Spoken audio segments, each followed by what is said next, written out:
अस्सलाम वालेकुम, मेरा नाम है फ़रीहा खान और आप देख रहे हैं इंग्लिश विद रोशनी, आपका अपना यूट्यूब चैनल जहां हम इंग्लिश की पार्सिंग करते हैं और उसको बेसिक लेवल से सीखते हैं। कल किसी इशू की वजह से टेक्निकल इशू की वजह से मैं यूट्यूब पे एडिटोरियल को अपलोड नहीं कर सकी, तो मैंने सोचा पहले जो कल का एडिटोरियल था उसको कंप्लीट कर लें। तो हो सकता है, पूरी ट्राई है कि जो आज का एडिटोरियल है उसकी वीडियो अफ्तारी के बाद आ जाएगी। यमन सेसेशन का मतलब क्या होता है? अलहदगी। यमन में कोई अलहदगी हो रही है, ठीक है ना। अब इसको ना समझने के लिए थोड़ा सा बैकग्राउंड मैं बता दूं आपको।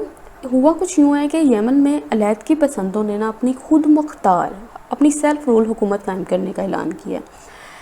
यमन में ना इस वक्त 3 ग्रुप्स हैं जो कि इंटरेस्टेड हैं यमन में।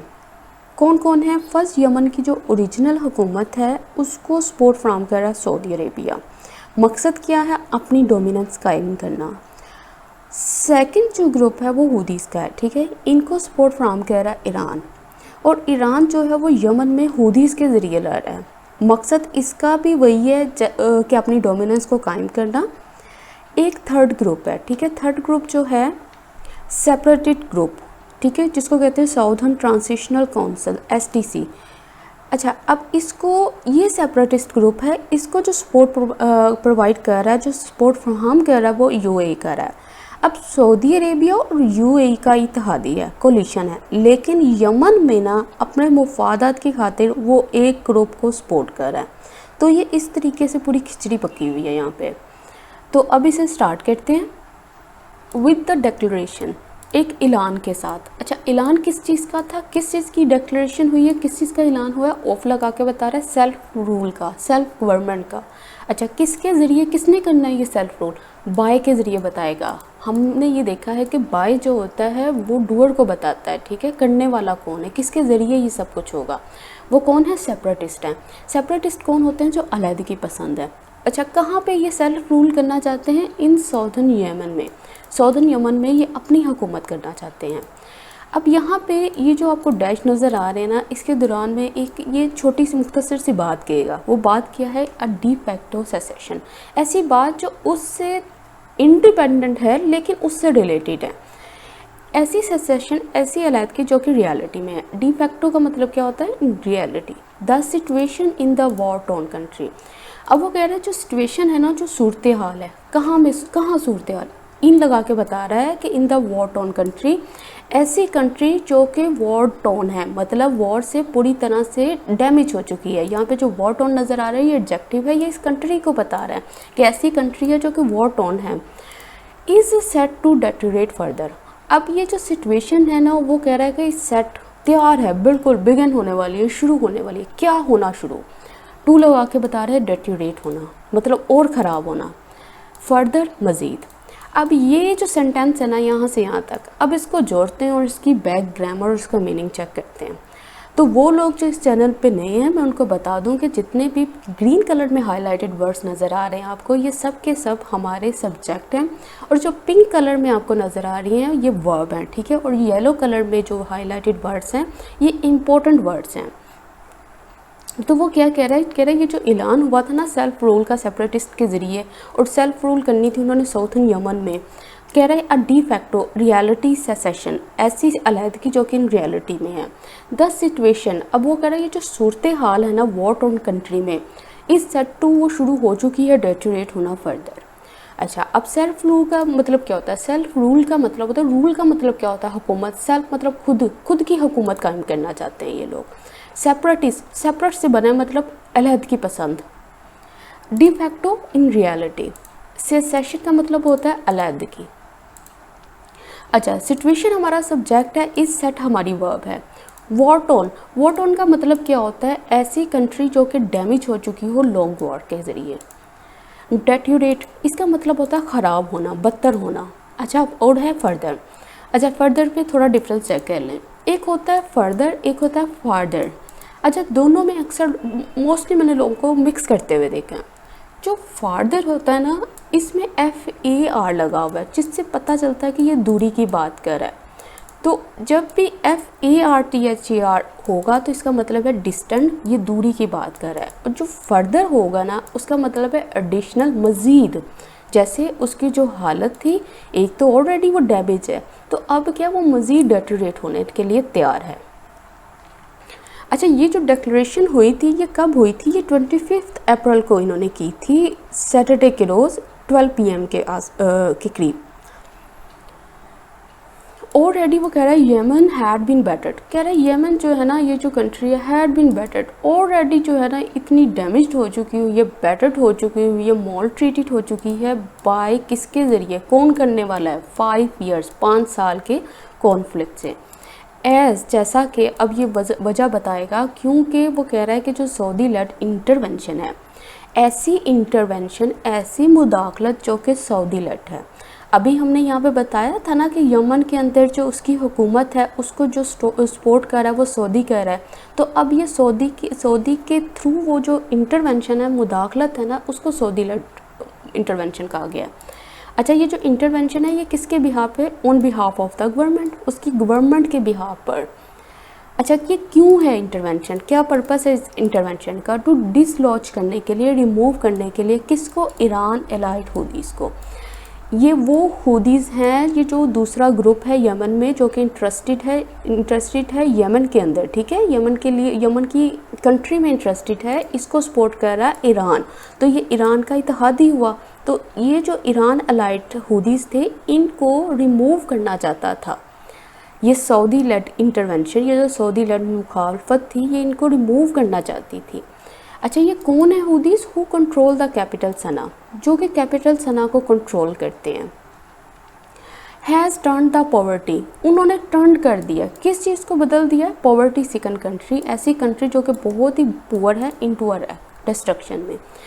अब इसको जोड़ो और इसकी बैकग्राउंड चेक करो। वो कह रहा है यमन जो है ना हैड बीन बैटर्ड, वो भी उसने बताया है कि पीछे 5 साल, ये उसने यहाँ पे भी बताया है कि वॉर टॉन, मतलब पहले से सेवरली डैमेज्ड है। तो वही बात दोबारा कह रहा है कि जो यमन है वो ऑलरेडी, वो कह रहा है हैड बीन बैटर्ड हो चुकी है, मतलब पास्ट परफेक्ट का पैसिव स्ट्रक्चर लगा है, और असॉल्टेड हो चुकी है, मॉल ट्रीटेड हो चुकी है। क्यों हुई है? किसने किया है? 5 साल की जो कॉन्फ्लिक्ट था उसकी वजह से हुई है।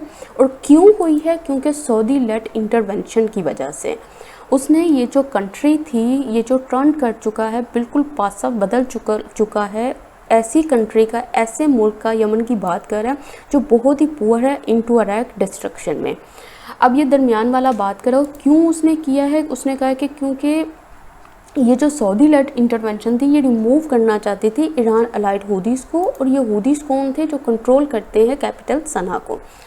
अब यहाँ से चेक करें, यमन हमारा सब्जेक्ट है, हैड बिन बैटर जो है इसकी वर्ब है, पास्ट परफेक्ट का पैसिव स्ट्रक्चर लगा हुआ है यहाँ पे।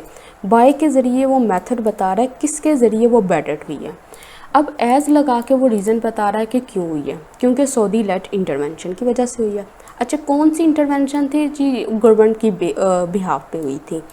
टू लगा के उस इंटरवेंशन का इसने पर्पस बताया कि उसने डिसलॉज करना था। अच्छा, टू डिसलॉज व्हाट, किन को करना चाहता था डिसलॉज? ईरान अलाइड हुदीज़ को। अच्छा, अब कौमे के लगा के इसने एक मज़ीद इन्फॉर्मेशन बताई है, एक एडजेक्टिवल क्लॉज कह सकते हो कि ये अलाइड हुदी, ईरान अलाइड हुदीज़ के बारे में बता रहा है कि ये वो हुदीज़ थे जो कंट्रोल करते हैं कैपिटल सना को। अच्छा, अब ये जो सऊदी लेड इंटरवेंशन है, ये जो सब्जेक्ट है इसकी वर्ब पड़ी हुई है यहाँ पे, वो कर चुकी है, टर्न कर चुकी है, बदल चुकी है। किसको बदल चुकी है? ऐसी कंट्री को जो कि एक्सट्रीमली पुअर है, इनटू अ रैक का मतलब होता है डिस्ट्रक्शन में। आई होप कि आपको समझ आ गई होगी। द साउथर्न ट्रांजिशनल काउंसिल, अब ये थर्ड ग्रुप आ गया है, STC सेपरेटिस्ट ग्रुप, ठीक है। सेपरेटिस्ट ग्रुप जो है उसको जो सपोर्ट प्रोवाइड कर रहा है वो कर रहा है UAE। हैज़ ब्रोकन अवे, वो जो है ना वो ब्रेक अवे हो गई है, मतलब अलहदा हो गई है, स्प्लिट हो गई है। किस चीज़ से? From the Mansour Hadi led government से। यमन की जो गवर्नमेंट थी जिसको चलाने वाला मंसूर हादी थे, उनके ज़रिए जो गवर्नमेंट चलाई जाती थी ये उनसे सेपरेट हो गए, क्योंकि एक मौका आया था ये जब दोनों आपस में ये मिल गए थे। STC मिल गया था और उसके साथ साथ सऊदी लेड गवर्नमेंट जो थी आपस में मिलकर ये ईरान अलाइड हुदी, ये जो हुदीज़ थे इनको निकालना चाहती थी, और ये वो हुदीज़ थे जिनको सपोर्ट प्रोवाइड कर रहा था ईरान। अच्छा, अब ये इससे स्प्लिट क्यों हुआ? क्योंकि उसने कहा इट क्लेम्स, ये दावा करता है। किस चीज़ का दावा करता है? अब इट क्लेम्स व्हाट? अब जिस चीज़ का दावा कर रहा है वो पूरे की पूरी एक क्लॉज है। The administration was conspiring against it's cause. जो एडमिनिस्ट्रेशन थी ना, जो वहाँ की सरकार थी, जो उनका सिस्टम था, वो क्या कर रहा था? कॉन्स्पायरिंग कर रहा था, मतलब पास्ट कंटिन्यूस, वो प्लॉटिंग कर रहा था। किस लिए? अगेंस्ट प्रपोजिशन के ज़रिए बता रहा है कि इट्स कॉज क्या मतलब इसका जो प्रिंसिपल है ना, जो मेन पर्पस है, उसके खिलाफ प्लॉटिंग हो रही थी कि ये अपनी खुद मुख्तार हुकूमत से चाहते हैं। अब इसको जोड़ते हैं। वो कह रहा है कि जो STC थी वो पहले ही स्प्लिट हो गई थी मंसूर हादी लड गवर्नमेंट से, क्योंकि उसने दावा किया था जो उसकी एडमिनिस्ट्रेशन है वो प्लॉटिंग कर रही है उसकी मेन पर्पस के खिलाफ। सॉर्थन STC हमारा सब्जेक्ट है, हैज़ ब्रोकन, प्रेजेंट परफेक्ट लगा हुआ है, ठीक है। ब्रेक अवे की थर्ड फॉर्म लगी हुई है, ब्रोकन अवे, मतलब वो स्प्लिट हो गई है। अब उसके बाद एज कंजंक्शन है, कंजंक्शन के बाद उसने इट लगाया, इट के बाद आया क्लेम्स, उसके बाद क्लेम्स व्हाट? वो जो बात उसने क्लेम की है वो पूरे की पूरी एक क्लॉज है। यहाँ पे दैट भी आ सकता था, लेकिन दैट उसने कंजंक्शन को निकाल दिया है। ये इसलिए निकाला है क्योंकि जब इसका मतलब होता है ये कि, तो वो उसको निकाल देते हैं, ठीक है। तो वरना ये था इट क्लेम्स दैट कंजंक्शन, और उसके बाद फिर ये दो क्लॉजेस जुड़नी थी, लेकिन उसको उसने निकाल दिया, तो ये इस तरह से it claims the administration was conspiring. अच्छा, अब ये जो एडमिनिस्ट्रेशन है हमारा सब्जेक्ट है, वॉज कॉन्स्पायरिंग इसका वर्ब है। अब नेक्स्ट चेक करें। द UN स्पेशल एनवॉय, जो UN के स्पेशल जो रिप्रेजेंटेटिव थे ना फॉर द रीजन, इलाके के लिए, है साउंडेड द अलार्म, उन्होंने पहले ही खतरे की घंटी जिसको कहो ना, पहले ही अलार्म रेज कर दिया, पहले ही खतरे के बारे में बता दिया। अच्छा, अब ये साउंडेड द अलार्म कैसे किया? अब साइमल्टेनियस एक्शन होगा, ये कैसे पता चला? ये देखिए, ING इंडिकेट करते हुए द फैक्ट, इस हकीकत को, दैट ये कि the development bodes ill for the country, कि जो डेवलपमेंट है ना, जो तरक्की है वो बैड लक है, बुरी है, बदतर है फॉर द कंट्री, इस कंट्री के लिए, मतलब इस वक्त जो चल रहा है वो, इसलिए उसने ये बात की है। अब इसको जोड़ते हैं। वो कह रहा है जो UN के स्पेशल रिप्रेजेंटेटिव थे ना रीजन के लिए, उन्होंने ऑलरेडी अलार्म रेज कर दिया है, इस बात को इंडिकेट करते हुए इस हकीकत को, जो डेवलपमेंट है वो बोर्ड्स इल है, मतलब वो प्रिडिक्ट होती है bad luck for the country के लिए। अब इसकी ग्रामर चेक करो। ये हमारा सब्जेक्ट आ गया UN स्पेशल एनवॉय, मतलब एनवॉय कौन सी होती है? इसका मतलब होता है रिप्रेजेंटेटिव। अच्छा, अब उसके बाद आया है साउंड द अलार्म। ये पूरे की पूरा ये जो इडियम है इसका मतलब होता है टू वार्न पीपल, लोगों को वार्न करना। दैट, क्या वार्न करना? That something bad is happening, कि कुछ बदतर हो रहा है, कुछ बुरा हो रहा है। तो उसने क्या किया था? हैज़ की वजह से यहाँ पे साउंड जो था वो बन गया साउंडेड, V3 बन गया। अच्छा, उसके बाद मुझे ये यहाँ पे कॉमा के बाद इंडिकेटिंग आया। ये बिल्कुल ऐसे ही सेंटेंस बना है जैसे हम लोग कहते हैं कि watching the television I was having my dinner, watching the television I was having my dinner, मतलब सब्जेक्ट एक है, काम दो कर रहा है, वॉच भी कर रहा है टेलीविजन को और साथ साथ क्या कर रहा है? अपना खाना भी खा रहा है। तो अब इसी तरह से इसको इसके ऊपर लगाओ कि ये जो UN का स्पेशल एनवाई था, जब इसने अलार्म रेज किया तो उसके साथ साथ उसने क्या किया? इंडिकेट किया, मतलब सब्जेक्ट एक है, एक्शन दो हुए। अच्छा, बोर्ड्स का मतलब क्या होता है? बोर्ड का ऐसे मतलब होता है, इसका मतलब होता है प्रिडिक्ट कर देना, पहले से फोरटेल कर देना। उसने पहले से बता दिया। क्या बताया? इल का मतलब होता है बुरा, ठीक है, इसको बुराई की सेंस में लो, इसलिए इसने बैड लक लगाया हुआ है। तो वो पहले से प्रिडिक्ट कर रहा है बुरी चीज़ को, एक बैड थिंग को, बैड लक को फॉर द कंट्री के लिए। डिफरेंसेस। अच्छा, अब ये कह रहा है ये जो डिफरेंसेस है ना, अब बिटवीन लगा के बता रहा है, किसी ये बिटवीन क्या प्रपोजिशन है, किसके दरमियान डिफरेंसेस हुए हैं? The southern and northern regions. Southern regions किसके अंडर हैं? STC के, और नॉर्थर्न रीजन्स किसके अंदर हैं? जिनको हूदीस देख रहे हैं।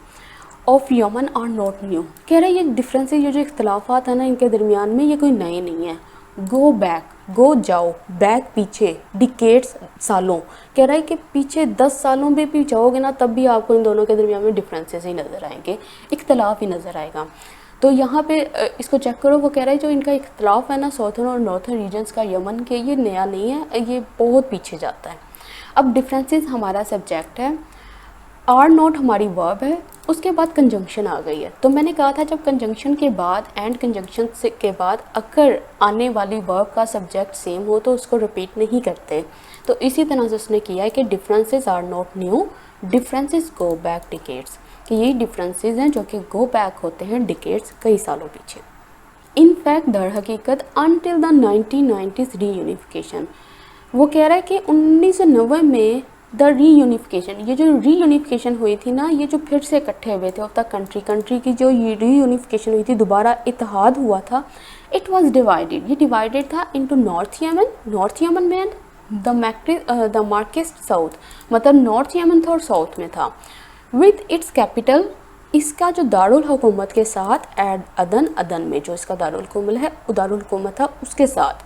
अच्छा, वो क्या कह रहा है कि दर हकीकत 1990 में इस मुल्क के दोबारा इत्तेहाद तक इट वाज डिवाइडेड, ये डिवाइड था नॉर्थ यमन में और साउथ यमन में, और अपने इसका जो अदन में इसके दारुल हुकूमत है उसके साथ। अब इसमें देखने वाली क्या बात है, अनटिल का इस्तेमाल किया हुआ है, एक होता है टिल और एक होता है अनटिल, इनका मतलब होता है तक, ठीक है। TILL के बाद टिल जो होता है ना, इसके बाद तो डबल एल आता है, अनटिल के बाद डबल एल नहीं आता, ठीक है, ये बात याद रखनी है। अनटिल के बाद यहाँ पे डबल एल नहीं लगाना, अनटिल के बाद सिर्फ एक एल आता है। रीयूनिफिकेशन का मतलब क्या होता है, री का मतलब होता है फिर से, यूनी का मतलब होता है एक होना, मतलब फिर से दोबारा ये जो इकट्ठे हुए थे, the act of coming together again.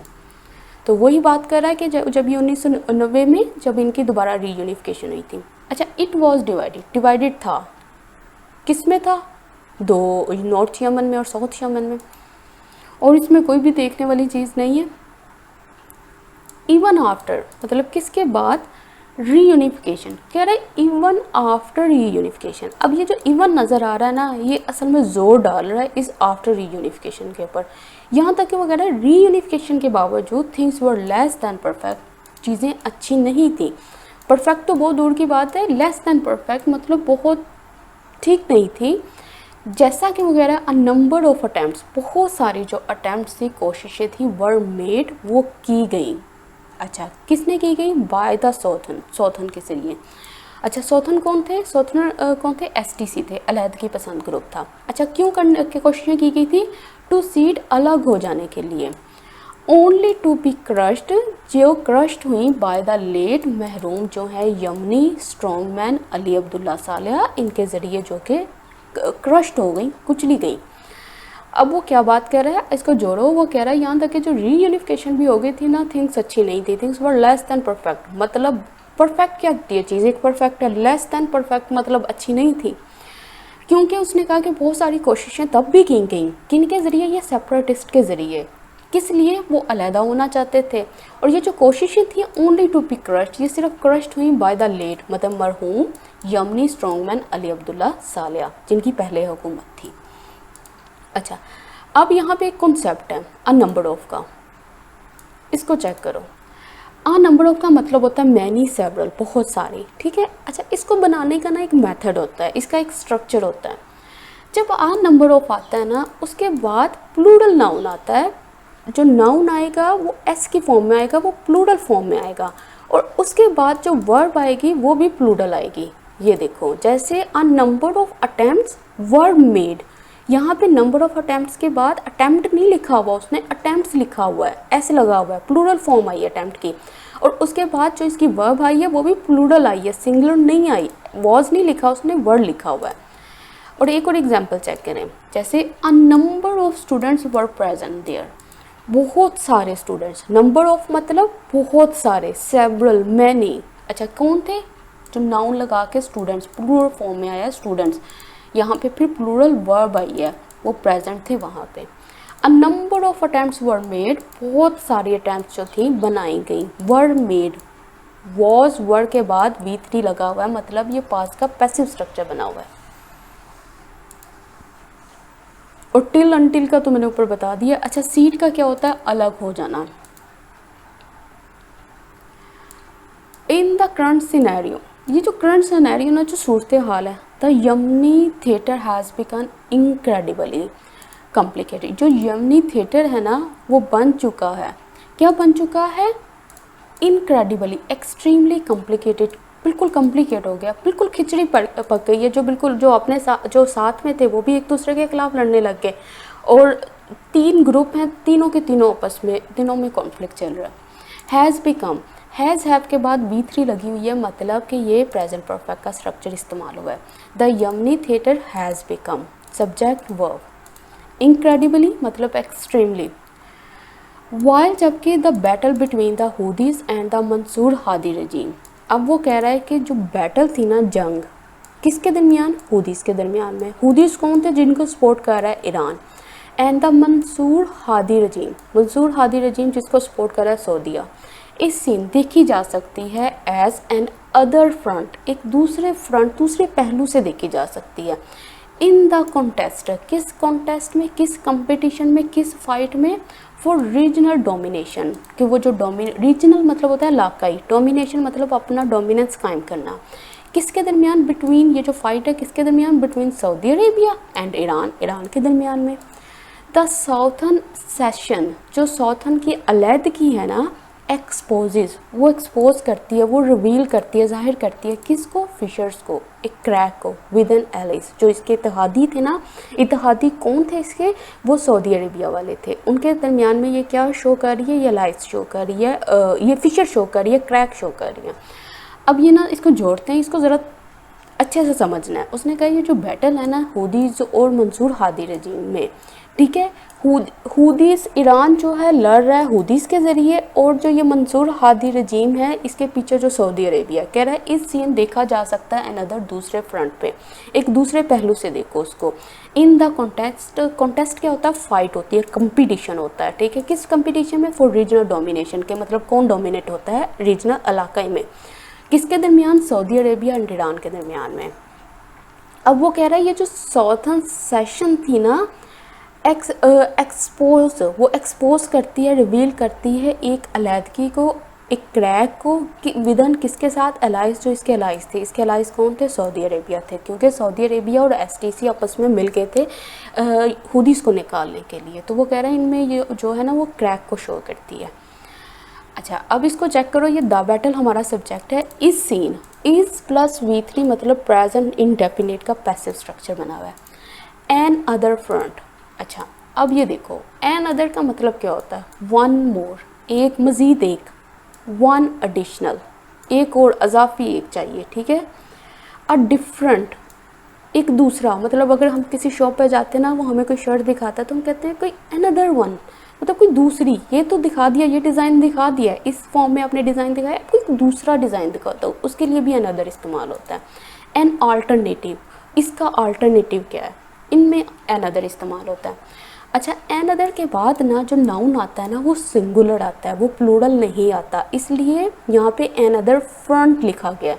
इसको याद कैसे करना है, क्योंकि इसके साथ आर्टिकल EN लगा हुआ है, मतलब हमें पता है कि E और AN के साथ जो सिंगुलर नाउन लगता है, तो इस तरह से आप इसको याद करोगे, आपको नहीं भूलेगा। फ्रंट क्या होता है, मोर्चा भी होता है, एक जंग का मोर्चा है उसका फ्रंट है। कॉन्टेस्ट, कॉन्टेस्ट क्या होता है, कंपटीशन होता है। टेस्ट का क्या मतलब होता है, टेस्ट का मतलब टेस्ट होना, कौन मतलब एक साथ, जब सबको सारे एक साथ आपस में मिलते हैं तो क्या करते हैं, कंपटीशन करते हैं, फाइट करते हैं।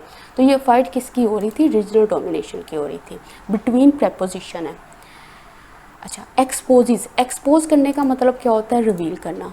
फिशर्स क्या थी, जो कहते नहीं कोई चीज़ फिशी है, कोई चीज़ ऐसी है, मतलब एक डीप क्रैक, एक बहुत गहरा, उनमें एक तकरार आ गई थी। अच्छा, किसके साथ आई थी, एक्सपोजिस मतलब रिवील करना, और फिशर्स का मतलब क्या है, अ डीप ट्रैक, एक बड़ा गहरी क्रैक आ गया, तकरार आ गई दोनों में। विदन किसके अंदर, एलाइस, जो इसके इत्तेहादी थे उनके अंदर। वाइल, जबकि मंसूर हादी, जो कि मंसूर हादी है, इज़ अ सऊदी प्रोटीज, वो सऊदी डिपेंडेंट है, मतलब वो डिपेंडिव प्रोटीज है, इसके ऊपर डिपेंड करता है। The ST is largely seen as a client of UAE, यही बात मैंने आपको पहले भी बताई थी कि जो सेपरेटिस्ट ग्रुप है उसको जो सपोर्ट कर रहा है वो UAE कर रहा है। तो ST इज़ द लार्जली मतलब बड़े पैमाने पर सीन देखा जा सकता है एज किसके रूप में, क्लाइंट के रूप में। किसका क्लाइंट है, UAE का है। बोथ सऊदीज़ एंड एमिरेट्स, ये दोनों की बात कर रहा है, are part of the anti Houthis, और ये दोनों हैं पार्ट हैं, हिस्सा है किसका, एंटी हुदीस का। मतलब ये हुदीस को निकालना चाहते थे क्योंकि हुदीस जो हैं उनमें शिया हैं, इसलिए इनको जो सपोर्ट कर रहा था वो ईरान कर रहा था, और सऊदी और एमिरेट्स जो थे इनमें मेजॉरिटी जो थी सुन्नी की थी, और इसलिए ये दोनों मिल के उन्होंने एंटी हुदीस को के ख़िलाफ़ मतलब ये एक कोलिशन किया था, एक इत्तेहाद किया था कि वो इनको रिमूव करना चाहते थे वहाँ से। अच्छा, अब इसकी बैकग्राउंड को चेक करें। प्रोटीज का मतलब क्या होता है, इसका मतलब होता है डिपेंडेंट, किसी चीज़ पे डिपेंडेंट होना। सऊदीज़ और एमिरेट्स आर, ये सऊदी एंड एमिरेट्स हमारा सब्जेक्ट है, ये आर उसकी वर्ब लगी हुई है। This sets the stage. अब ये जो चीज़ है ना, ये जो चीज़ है ये सेट करती है, प्रिपेयर करती है, प्रिपरेशन करती है, इंतज़ाम करती है एक बड़ी गंदी वॉर का। किसकी गंदी वॉर हो रही है, किसके खिलाफ हो रही है, ऑफ ऑल अगेंस्ट ऑल, सब के सब एक दूसरे के खिलाफ हैं। अनलेस, जब तक सैनर का मतलब सैन से बना है। सैन कौन होता है, जो अक्ल वाला होता है। जब तक अक्ल वाली काउंसिल बातचीत प्रिवेल्स, वो गालिब नहीं आती, मतलब कोई निगोशिएशन नहीं होती इनके दरमियान में। तो वो क्या बात कह रहा है दिस सेट्स द स्टेज, ये पूरी तैयारी हो चुकी है गंदी वॉर की, और वॉर भी किसकी है, सबकी अपने खिलाफ है। अनलेस, जब तक जो सैनर है, जो एक अच्छी बातचीत है, जो अक्ल वाली बातचीत है, कौंसल है, निगोशिएशन है, वो प्रिवेल्स नहीं होती, वो गलपा नहीं पाती। अच्छा, सेट द स्टेज फॉर क्या होता है, इसका मतलब होता है प्रिपरेशन करना, तैयारी करना, इंतज़ाम करना। अब ये जो चीज़ें कर चुके हैं, ये क्या कर चुकी हैं, ये कर चुकी हैं set the stage. To add करना, ऐड के बाद जो प्रपोजिशन आती है टू आती है, ठीक है। Add me to the group, ऐसे नहीं कहते add me to the Facebook group, add me to the WhatsApp group. तो ऐड के बाद जो वो प्रपोजिशन आएगी वो टू आएगी। टू ऐड करने के लिए दिस इंसेंटियरी मिक्स, ऐसा मिक्स जो कि प्रोवोकेटिव है, कुछ भी हो सकता है जिसमें। Al Qaeda in the Arabian peninsula, अब वो कह रहा है अल-कायदा कहाँ पे है, इन द अरेबियन पेनिनसुला में, इज़ बिलीव्ड टू हैव, ऐसा बिलीव किया जाता है, वो रखते हैं स्ट्रॉन्ग बेस, एक बड़ी स्ट्रॉन्ग बेस को इन यमन में। वाइल, जबकि द कंट्री ऑल्सो होस्ट, जो कंट्री है वो अकोमोडेट करती है प्रोविंस को, एक टेरिटरी को। किसकी टेरिटरी है, ट्रेडिट इस्लामिक स्टेट ग्रुप की। अब ये क्या बात कह रहा है कि बिलीव किया जाता है, ऐसा बिलीव है कि जो कायदा है इन द अरेबियन पेनिनसुला में, वो उनकी जो बेस है, बुनियाद है, वो यमन में है। और दूसरी बात, जो कंट्री है वो अकोमोडेट ऑल्सो करती है जो बड़ा खौफनाक इस्लामिक स्टेट ग्रुप है। तो इस टाइम वो कह रहा है कि क्या हो सकता है, इसलिए उसने इसको इनसेंटरी मिक्स कहा है, ऐसा मिक्सचर जो कि प्रोवोकेटिव है, इनफ्लेमेबल है, मतलब कभी भी कुछ भी हो सकता है। अच्छा, यहाँ पे इस्तेमाल हुआ एक structure is believe to have, इसका मतलब क्या होता है, बिलीव टू बी का मतलब होता है, एक होता है बिलीव टू बी, एक होता है बिलीव टू हैव। अच्छा, बिलीव टू बी का मतलब होता है ऐसा माना जाता है, जब किसी को कहते हो ना ऐसा माना जाता है कि वो चोर है, ऐसा माना जाता है, मतलब ऐसा कहा जाता है कि उसके पास इतनी किताबें हैं, ऐसा मतलब जिस तरह अपेयर्स टू बी था, बिलीव टू बी था, ये बिल्कुल ये सिमिलर ही है। अच्छा, इसको बनाने का मेथड क्या है, इसमें सब्जेक्ट आता है, इज़-एम-आर आता है, बिलीव टू भी आता है, उसके बाद जिस चीज़ पे बिलीव किया जा रहा है, क्या चीज़ लाई जा रही है, उसके लिए वो ऑब्जेक्ट लगाते हैं। जैसे he is believe to be a thief, ऐसा माना जाता है कि वो चोर है, अक्सर कहते नहीं है, माना जाता है कि वो चोर है। He is believe to have a lot of books, ऐसा माना जाता है कि वो बहुत सारी किताबें रखता है, मतलब ऐसा कहा जाता है कि उसके पास बहुत सारी किताबें हैं, तो इसलिए ये बिलीव टू भी इस तरह के स्ट्रक्चर लगाते हैं। उसके बाद आता है बिलीव टू हैव, इसका मतलब क्या होता है, इसका मतलब होता है ऐसा बिलीव होता है, ऐसा माना जाता है कि कोई काम हो चुका है। जैसे he is believe to have killed someone, ऐसा माना जाता है कि वो किसी को मार चुका है। यहाँ पे ये जो टू हैव है ना, ये काम की हो चुकने को बता रहा है। यहाँ पे ये जो टू हैव है ये बता रहा है कि अ लॉट ऑफ बुक्स, ये यहाँ पे पोसेशन को शो कर रहा है कि वो चीज़ें रखता है। यहाँ पे जो है ये इन्फिनेटिव का प्रेजेंट परफेक्ट बना हुआ है, इन्फिनेटिव का परफेक्ट स्ट्रक्चर लगा हुआ है, to have plus V3 object, मतलब ऐसा माना जाता है कि वो ये काम कर चुका है। तो यहाँ पे कौन सा लगा है, यहाँ पे बिलीव टू बी वाला लगा है कि जिसमें वो कह रहा है कि he is believe to have, कि वो रखता है स्ट्रॉन्ग बेस को यमन में। अच्छा, होस्ट क्या मतलब होता है? इसका मतलब होता है अकोमोडेट करना, किसी को इसने पनाह दी हुई है, किसी को रिहाइश दी हुई है, कोई रहता है वहाँ पे कंट्री के अंदर। प्रोविंस होता है टेरिटरी। ड्रेडेन मतलब खौफ ज़दा। टू प्रिवेंट रोकने के लिए, आर डिसेंट एक ऐसी डेटरेशन को इनटू टोटल अनाकी, अनाकी क्या लॉलेसनेस डिसऑर्डर, तो रोकने के लिए ये जो जितनी भी डेटरेशन है कि वो बिल्कुल ही लॉलेस में चली जाए, मतलब वहाँ पे बिल्कुल ही लॉलेसनेस हो जाए, डिसऑर्डर हो जाए। तो सऊदी लेड कोलिशन, जो सऊदी लेड कोलिशन था, नीड्स उसको ज़रूरत है to set its own house in order, कि सबसे पहले क्या करे, अपने मसाइल को हल करे। सऊदी लेड कोलिशन किसके साथ थी?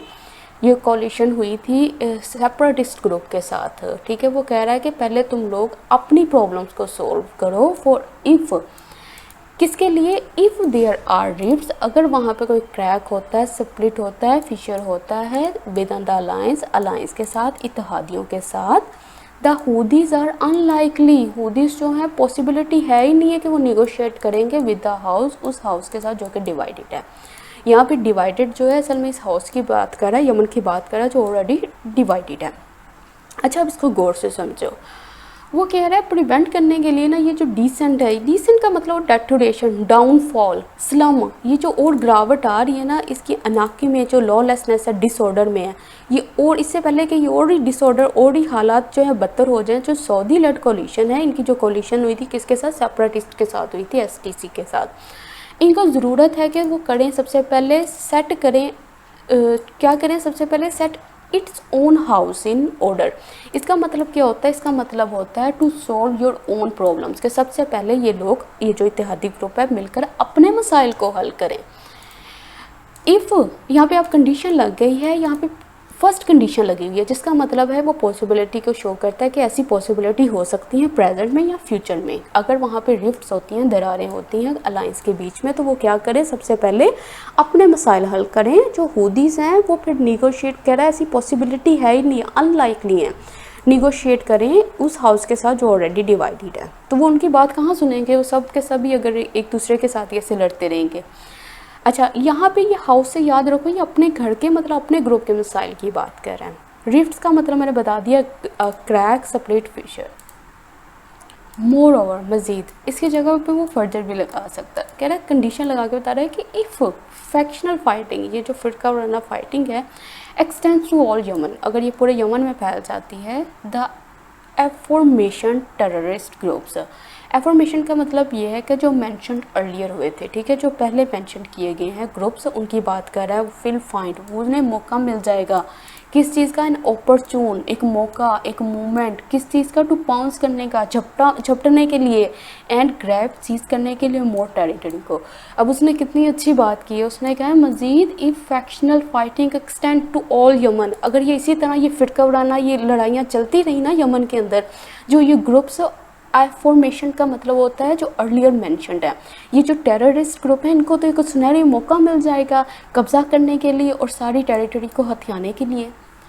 तो अफर्मेशन का मतलब क्या होता है? मेंशन्ड अर्लियर, जिनका पहले जिक्र हुआ है, ये जो ऊपर जिक्र हुआ है ना, चेक करें। फैक्शनल होता है फिरका। अच्छा, पाउंस का मतलब होता है झपटना, मतलब उनको तो मौका मिल गया झपटने के लिए। और ग्रैब का मतलब क्या होता है? सीज करना, काबू कर लेना। मोर टेरिटरी मतलब मज़ीद इलाका। ऑल दी सिनेरियोज प्रेजेंट, ये सारे का सारा सिनेरियो जो है ना वो प्रेजेंट करता है टेरिफाइंग पिक्चर, एक बड़ी खौफनाक तस्वीर। फॉर द हंग्री, भूखे, सिक, बीमार and battered people of Yemen. इन देखो ये सब के सब, ये जितने ग्रुप बताए हैं, सऊदी, यूएई, ईरान, और ये जो इन्होंने टेररिस्ट ग्रुप बताए, ये सब के पीछे अपने अपने मुफादात हैं जिसकी बुनियाद पर ये आपस में लड़ रहे हैं। लेकिन इनमें यमन के लोगों का क्या कसूर है? वो क्यों कुर्बानी का बकरा बने हुए हैं? तो ये क्या कह रहा है कि ये जो सिनेरियो है ना, ये प्रेजेंट करता है एक बड़ी टेरिफाइंग पिक्चर को, एक बड़ी खौफनाक तस्वीर उन लोगों की जो कि लोग हैं यमन के, जो कि बैटर्ड हैं, जो ऑलरेडी ह्यूमिलेटेड हो चुके हैं, ऑलरेडी डैमेज हो चुके हैं, सॉल्टेड हो चुके हैं इस लॉन्ग वॉर से, सिक हैं, बीमार हैं, हंगरी हैं, भूखे हैं। रियाद एंड अबू धाबी, अब ये सऊदी अरेबिया और यूएई की बात कर रहा है। नीड टू रेन इन, उनको ज़रूरत है रेन इन करने की, लगाम डालने की, देयर डिस्पेक्टिव, अपने इंडिविजुअल्स को, क्लाइंट्स को, ठीक है। और एल्स, वरना a negotiated end to the Yemen, Yemeni imbroglio, ये जो कह रहा है जो नेगोशिएटिव एंड होना है ना, यमनी एम्ब्रियोलॉजी मतलब कॉम्प्लिकेशन में, कॉम्प्लेक्सिटी में, एनी टाइम सून, जल्द ही, किसी भी वक्त, इज़ अनलाइकली, वो पॉसिबल नहीं है। कह रहा है कि रियाद और अबू धाबी को ज़रूरत है कि वो लगाम दें अपने इंडिविजुअल्स को, अपने जो जो इनके क्लाइंट्स हैं, जिन जिनको ये सपोर्ट प्रोवाइड कर रहे हैं ना। सऊदीया किसको कर रहा है? यमन की हुकूमत कर रहा है। अबू धाबी यूएई किसको सपोर्ट प्रोवाइड कर रहा है? एसटीसी को। इनको चाहिए कि ये जो इनके क्लाइंट्स हैं ना, इनको क्या करें? लगाम डाल के रखें। एल्स कह रहा है वरना जो नेगोशिएटेड एंड है ना, कि एक अच्छा एंड के बातचीत पे वो एंड हो जाए, वो किसी भी जल्द, वो कह रहा है सून, जल्द ही, किसी भी वक्त, इज़ अनलाइकली, वो पॉसिबल नहीं है। एम्ब्रियोलॉजी का मतलब होता है कॉम्प्लिकेशन, कम्प्लेक्सिटी की बात कर रहा है। अच्छा, रिस्पेक्टिव का मतलब होता है इंडिविजुअल, ये जो इनके अपने अपने क्लाइंट्स हैं ना, उनकी बात कर रहा है। रेन इनका मतलब क्या होता है? अच्छा, लिमिट। आपने अक्सर घोड़े के मुंह के ऊपर वो जो देखिए, वो जो रस्सी लगाई होती है जिसके थ्रू वो उसको कंट्रोल करते हैं, वो होती है लगाम, कि ठीक है, उसको कंट्रोल करना। तो रेन इन जहाँ पे भी नजर आए तो इसका मतलब होता है किसी को लिमिट करना, हदूद में रखना और कंट्रोल करना। रिस्पेक्टिव मतलब ये इंडिविजुअल, ये जो इनको बता दिया है। तो आज का एडिटोरियल असल में बहुत अच्छा लिखा हुआ था और काफ़ी इन्फॉर्मेशन थी, इसलिए मैं इसको स्किप नहीं करना चाहती थी। पूरी कोशिश है कि मैं अफ्तारी के बाद जो आज का एडिटोरियल है उसकी वीडियो अपलोड कर दूं आप लोगों के लिए। प्लीज़ मुझे कमेंट सेक्शन में ज़रूर बताइएगा आपको वीडियो कैसी लगी। अल्लाह हाफिज़।